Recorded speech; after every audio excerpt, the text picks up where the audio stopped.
Inside the G7 meetings in Cornwall, COVID protocols observed. Boris Johnson had hoped to lift all lockdown measures in England in 9 days' time, on Freedom Day, as it was dubbed. But speaking to Channel 4 News this afternoon, he gave strong indications that the government is slamming the brakes on that idea. What people can certainly see, and everybody can understand, all our viewers can see, is that the cases are going up, caused by the Delta variant, which does seem to be much more transmissible. Hospitalizations are going up, and we want an irreversible roadmap. In order to deliver an irreversible roadmap, it's necessary to be cautious, and I've said that from the beginning. And some of the advice you're getting from your top scientists is that that meter rule inside is one of the last lines of defence. Don't give it up right now. Yeah, there's a risk, obviously, that the Delta variant could cause a significant increase in infection if you let it. The Prime Minister said scientific advice was there was no question of tightening policy, but the loosening of rules in England might be slowed down.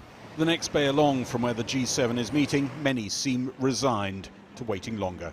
Given that there could be a rise in cases currently at the moment, then, I don't think we should rush to lift restrictions. They're only going to do it for safety, aren't they? So you can't really moan about it. All of the weddings that have been booked in so they can mingle are going to have to be postponed. But it's got to do it safe, innit you? You just got to do what they say. So it's a bit of a hit, but just going to have to go with it, innit you? The government hasn't ruled out some tweaks to the rules, which could include allowing bigger weddings. But there's fear of sowing confusion if that dilutes the main message that controls are staying in place in England, because COVID infections are still a serious cause for concern. Well, Gary joins me now here in this rather splendid location. Gary, he's a busy man.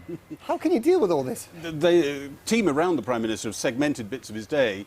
He's having to do video conferences with Chris Whitty, with Patrick Vallance back in London, the medical and scientific advisors, and while trying to make sure that he doesn't look distracted when he's seeing these world leaders who've come a very long way.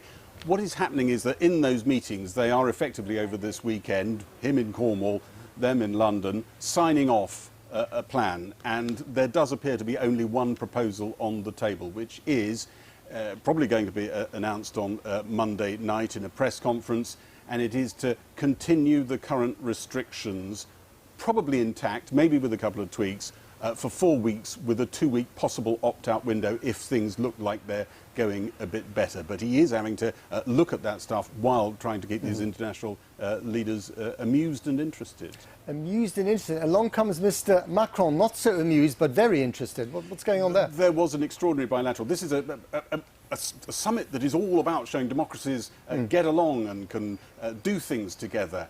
But this row about the way that Brexit is being implemented, Northern Ireland Protocol, is going on in the background, and it might have been expected to stay in the background in a meeting like this, but President Macron's meeting was a particularly bad one with Boris Johnson, real wincing on the British side at the end of that, and a briefing from the Elysee Palace that Prime Minister Boris Johnson clearly needed to start keeping his word.